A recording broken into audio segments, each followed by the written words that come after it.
Hmm. What's going on, everyone? I know why you're here today. You're here for Nathan Payne's Wholesaling Storytime, Tales from the Trenches. And guys, I got a doozy for you today. I got a story that will blow your socks off because it still makes me laugh to this very day that we got duped. We got tricked by our flyer guy, okay? And if you've ever hired someone and just trusted that they would do the work that you pay them for, you're going to love this story because we did the same thing. We said, oh, we're paying this guy. He's going to do what we say. But you're going to find out quickly what will happen in the real estate industry if you pay someone to do something and you don't check on them and you don't check their work. So I'm just reflecting. This is a journal from my beginnings in wholesaling, so you guys can see exactly what it's like to get started in real estate investing. And if you do things like I did, what to avoid. That's what this story time is for. Tales from the trenches. Still in the trenches, and I like being in the trenches because that's where you learn the most. But learn from my experience, and that's why we're here today. And I'm reminiscing about the time, like I said, we hired a flyer guy to flyer for us, and it didn't work out as well as I thought it would. But we're going to be telling you guys exactly what not to do and about the story. And I got a gift for you at the end of the video. If you're subscribed to our weekly newsletter, you get free gifts every single week. Every story that I tell comes with a marketing list, comes with a calculator, comes with something specific that will help you in your real estate investing journey, just like it helped me. I got thousands and thousands of resources that are in my drive that are just sitting there. So I said, let me give them away, but let me give an engaging story that will help you use these and know how to use these. Spent thousands of dollars, all for your benefit. So just subscribe to the newsletter. Just go to painlessflipping.com and you get all these resources, and especially the gift that I'm going to be giving today. All right, let's dive right into this story, everybody. So if you didn't join us on the last episode or the previous episode where we talked about how I did a $19,000 deal by flyering homes, we would just flyer every house in a neighborhood. We would go to neighborhoods that were a little bit older, built in the 1970s, and we would leave flyers on their doors saying, hey, we bought a house recently in the neighborhood looking to buy more. And we would get calls. We'd get calls from people that were upset saying, don't leave your trash on my door. We'd get people saying, yes, I want to sell. So that was one of the marketing strategies I used to implement, and we would get a lot of deals later on. But when I first started, that $19,000 deal was the first. And if you are subscribed to the newsletter at painlessflipping.com, we actually give you that exact template of what it says, what it looked like, the paper to use, all that. But anyway, so where we are right now in my journey is we just made that $19,000 and we're like, well, let's hire this out because I don't want to be flyering all day. There's other things I can do. So let me leverage that marketing money and let me hire some people. So the next thing we did is once we decided to go all in on the flyers, we hit Facebook. We went to Facebook, just made a bunch of posts on Facebook saying, hey, we're looking to hire flyer guys. We're looking to hire flyer distributors. And we made those posts on Utah jobs for sale. Like we went to all those little groups of people looking for jobs. And we had many applicants that were interested in what we were offering at the time in 2018 was 5 cents a flyer. It was like 5 to 10 cents a flyer. If you drop the flyer, that's 10 cents. And then and what we would say is you could do like 100 an hour, or you could do a certain amount where it came out to be like $7 to $10 an hour, depending how fast you went. And like I said, we had multiple applicants, but we found the chosen one. Or so what we thought was the chosen one. What ended up happening is making up all those posts, people would come into the broker's office we were working at, and we would interview people to see if they wanted to flyer. We had like a stay-at-home mom that wanted to flyer while she pushed her kid in her stroller. She did that for a day, and she's like, this job sucks, I'm not doing it. And we're like, okay. But finally, like I said, we found the chosen one. In comes a guy named Rob. All right, Rob comes in. Just imagine long blonde ponytail, tall lanky guy, and combat boots on, white tank top, giant combat boots, black, looked like he had been walking for thousands of miles. Like the boots were worn out, but he was, you could just tell the man knew how to walk. All right. And what ended up happening is he's like, guys, I love walking. I walk everywhere. Okay. I enjoy it. I really have fun walking. And you're telling me you can pay me to go walk? I'm in. And we're like, okay, I think we found the chosen one. We found the right guy. He loves to walk. He's got the boots. He's got the ponytail that waves in the air as he walks and bounces every time he steps. He's the one. So we hired him. We said, you're in, buddy. You're the flyer guy. And what we did at the time is we had this old ghetto Garmin watch. Okay. It was a watch that like you could track where you walked. I think people use it for like riding bikes and like tracking their pace and everything. But we gave it to him. We said, okay, you got to wear this watch when you go out and flyer. We're going to give you the flyers. You're going to just go to neighborhoods and flyer, leave them on the doors, and you're going to do this for 8 hours a day. My man was ready. He was ready to rock and roll. We believed in him. So we told him exactly what neighborhoods to go hit, and he started his journey, okay? The first day he goes out, he comes in. Well, we hired him the next day he's ready. He comes in, ponytail and all, wife beater, tank top. And mind you, this is in the middle of coming to like almost the end of the summer where it's like the hottest here in Utah. Blazing hot. Okay. And he's coming with the tank top, jeans, and the combat boots, and he's ready to roll. So we give him about 100, 200, maybe it might even been like 500 flyers. And we said, okay, knock those out. Here's some tape to put them on the door. Go do your thing. And my man, he goes. And I didn't think about him putting on sunscreen. I wasn't really worried about his skin, but he went out, and the next day he comes out, and the man is red as a lobster. This guy got straight burned to unfortunately, I don't want to say crisp, but he got burned. He had sunburn. He was red and he was hurting. He was like, guys, I can barely move. I was there for 8 hours flyering that neighborhood and I got burnt. So the guy had to take a week off. Oh my gosh. A whole week he took off because his sunburn was so bad. And we're like, hey man, are you going to come back? And he's like, I'm finally ready to come back. He texted us. So eventually Rob comes back. He's ready to rock. He comes back and guess what he's wearing this time? My man is wearing a giant bucket hat with a cape on the back. He's wearing a full blown like long sleeve. He is not going to let the sun get him this time. Rob is ready to flyer. So we're excited. You know, he loves walking. He told us he loved walking. Now he's equipped for the sun in the summer in Utah. He's not going to get burnt. And we start getting phone calls and we're excited. We're getting calls and we're setting appointments because he's leaving the flyer saying, hey, we want to buy your house. And people are calling. Some people are calling mad, but that's just how it is. Send mail, send flyers, send anything. People are going to get upset in this industry of like, you know, buying houses, or I'm sure they'll get mad at anything. Like if you're doing landscaping, they'll probably get mad if you leave something on their door. Anyway, Rob's doing well. And the watch, I'm checking the watch occasionally and I'm seeing that he's going to where he's supposed to be going. And,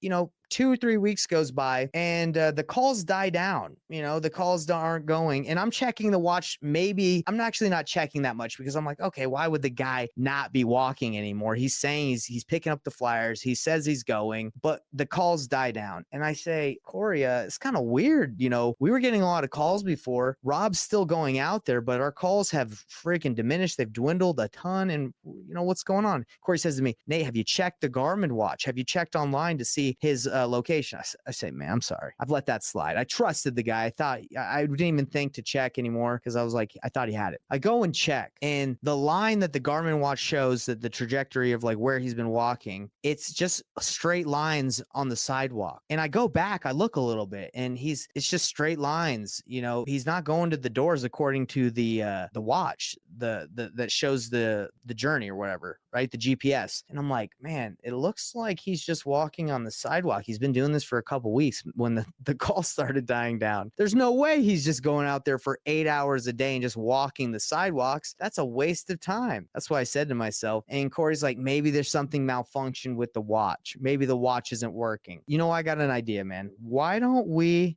just go follow him? We know exactly where he's at. Let's go drive over there and just go see what he's up to. So we hop in the car and we drive to one of the neighborhoods in West Valley he's flying. And we're driving through the neighborhood where he's been there for a couple hours. We don't see a single flyer on the door. Not one tape, nothing. Zero, nada. We see him. He's laying in one of the church parking lots. He's just laying on the grass. We're like, this is kind of fun. We're like detectives at this point. We knew he wasn't doing it at that point. We knew he was just messing around with us. So we just parked the car and we watch him. And the man's taking a nap for about 20 minutes on the grass, just under a tree, just sleeping. We're like, okay, all right, he's napping. That's fine. I guess that's cool. So he eventually gets up. He gets up and starts walking. We're like, okay, here we go. We caught him napping. Is he going to start flying? And guess what? There's a video. We have video evidence. We got proof, but we catch him just walking. He's missing houses now. He's not flying houses. He's literally just walking past all the houses he should be flying, the houses that he says he's flying that we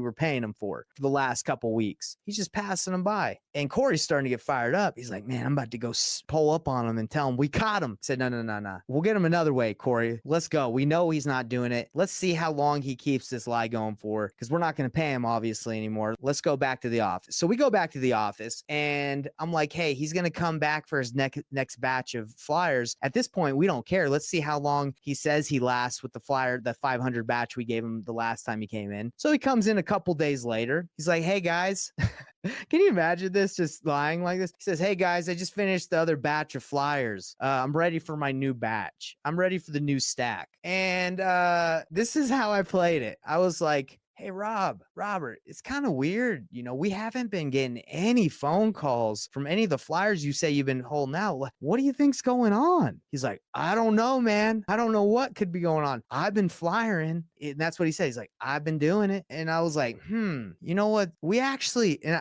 I wanted to give him the opportunity to just admit it. I didn't want to just say, hey, we caught you, buddy. I wanted to give him the opportunity. So I said, that's interesting. We actually drove one of the neighborhoods that you said you flyered. We didn't see a single flyer on any door. What do you think could happen? And this is what he says. He says, maybe the wind blew them all off. It was probably the wind, or maybe everyone picked them up by the time you saw them. And I was like, oh, okay. So no calls. Maybe the wind blew him off. Listen, man. And I couldn't take him more because he just wouldn't fess up. So I said, we actually were driving. We were following you and one of these days, and we saw that you weren't doing anything. We saw you taking a nap and just walking the streets. How long have you been doing this for? And then he just completely broke down and he was shaking like he just got caught, because he did. He was nervous and he was like, because he was in our office. I don't know if he thought we were going to attack him. We weren't going to do anything, but he was nervous. Oh gosh, they caught me. He's thinking. And I was like, how long have you been doing this for? He's like, I don't know, guys. It's like, well, look, man, we're obviously not going to pay you.